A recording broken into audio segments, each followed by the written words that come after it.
किसान महासन्मान निधी योजनेचा 20वा हप्ता अखेर या 5 जिल्ह्यामध्ये सुरुवात झालेली आहे। संपूर्ण माहिती आपण जाणून घेऊ। ते कोणकोणते जिल्हे आहेत ती पीएम किसान योजनेचा अखेर या जिल्ह्यामध्ये वाटप सुरू। संपूर्ण बातमी आपण या व्हिडिओच्या माध्यमातून जाणून घेऊ। खरंच सुरुवात झालेली आहे का, काय आहे संपूर्ण बातमी आपण जाणून घेऊ या व्हिडिओच्या माध्यमातून। जरा 20वा हप्ता जो आहे तो आता 20वा हप्ता थेट शेतकऱ्यांच्या बँक खात्यामध्ये जमा होणार आहे। तर या पडताळण्या सुद्धा आवश्यक आहेत।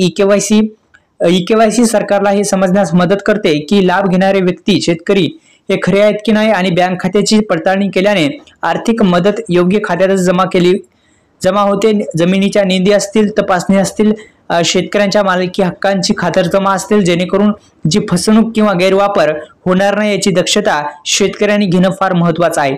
तर मित्रांनो, तुम्ही जर अद्यापही या पीएम किसान योजनेची ई-केवायसी जी आहे ती ई-केवायसी प्रक्रिया पूर्ण केली नसेल तर आताच करून घ्या, अन्यथा तुम्हाला जो लाभ आहे तो लाभ तुम्हाला मिळणार नाही। त्या अनुषंगाने ई-केवायसी प्रक्रिया पूर्ण असणं फार महत्त्वाचं ठरणार आहे।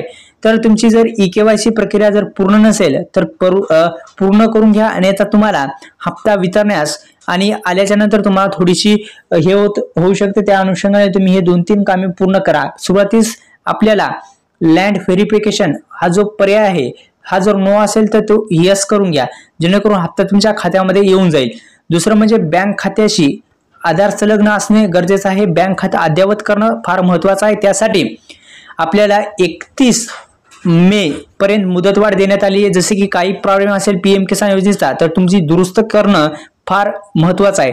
त्यामधला महत्त्वाचा प्रॉब्लेम आहे ई-केवायसी। हा सोपा प्रॉब्लेम आहे। हा जर दुरुस्त नसेल तर तुम्हाला हप्ता मिळणार नाही। ही ई-केवायसी प्रक्रिया जी आहे ती पूर्ण करून घ्या। आपल्या YouTube चॅनलला सबस्क्राइब करा, बेल आयकॉनला ऑल प्रेस करा। धन्यवाद। जय श्री